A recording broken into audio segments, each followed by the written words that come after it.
we often go out and watch movies, and we usually categorize the movies we watch by the actors or by the genre that we like. Now, very rarely do we ever go out and watch a movie and go like, who's the director? Or I'm going to watch a movie because of the director.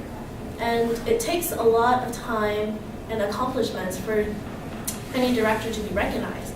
Because once after you watch a movie, you might memorize the storyline, but you rarely remember the actor. Well, Steven Spielberg is a great director, and he's probably one of the most successful filmmakers of all time. And I went through doing his research about him. I looked on CNN and all of his biography sites, and something that stood out to me was the fact that he came from a normal family. He never went to any of those Ivy League schools or famous film schools. And he actually had a really tough time becoming what he is now, but he persevered, and that's why I think I really admired his work. Steven Spielberg was born into an ordinary American home in December 18, 1946, according to his New York Times biography page. Spielberg showed interest in movies from a very young age. I mean, he made his first films filming his family, like a home film, but he would make it into an actual movie. And his family moved around a lot as a child, and Yahoo Movies said that he was an awkward and lonely child on their biography page because he moved around so often that he never really had time to connect with anybody, like to make roots or have friends. Now, he watched Cecil DeMille's The Greatest Show on Earth as a child, and he said that that movie opened his mind to the magics of movie making, and it was what really inspired him later on. Sometime after that, growing up, he went through a really tough middle life, because if he didn't persevere through those years, I don't think he would have really succeeded, because his family divorced in 1965. And we can see how much that affected him, because in his later movies like Minority Report and War of the Worlds, he constantly explored the theme of a broken family, like an estranged father or kids who grew up in broken families. And after his family divorced, he moved to Saratoga, California, and he directed his first film, Firelight, and it made him a meager $100.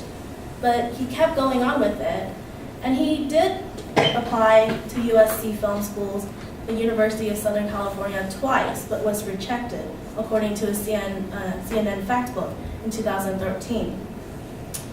So he didn't attend any major filmmaking university, and he actually dropped out of college and went to intern for Universal Studios, and that's where he made his beginnings.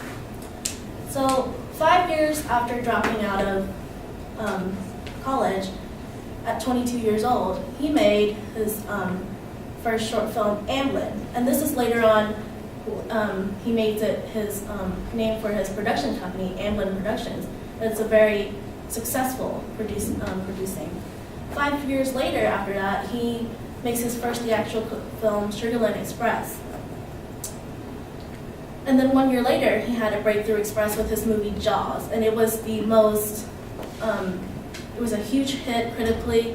It had a budget of $15 million, but it grossed almost $300 million and broke the record for the highest grossing film of its time. And this is where Spielberg actually became so famous after this movie that he used it to rocket the rest of his career. And following it, he made movies like E.T. and Jurassic Park. And that's where he made so many action movies and science film, which really rocketed his career. I mean, Jaws was really the beginning. Jurassic Park became the highest grossing movie of its time afterwards, and it is his most successful movie to date. He makes a lot of franchises too, like many franchises that we know, like Indiana Jones and Transformers are both his work.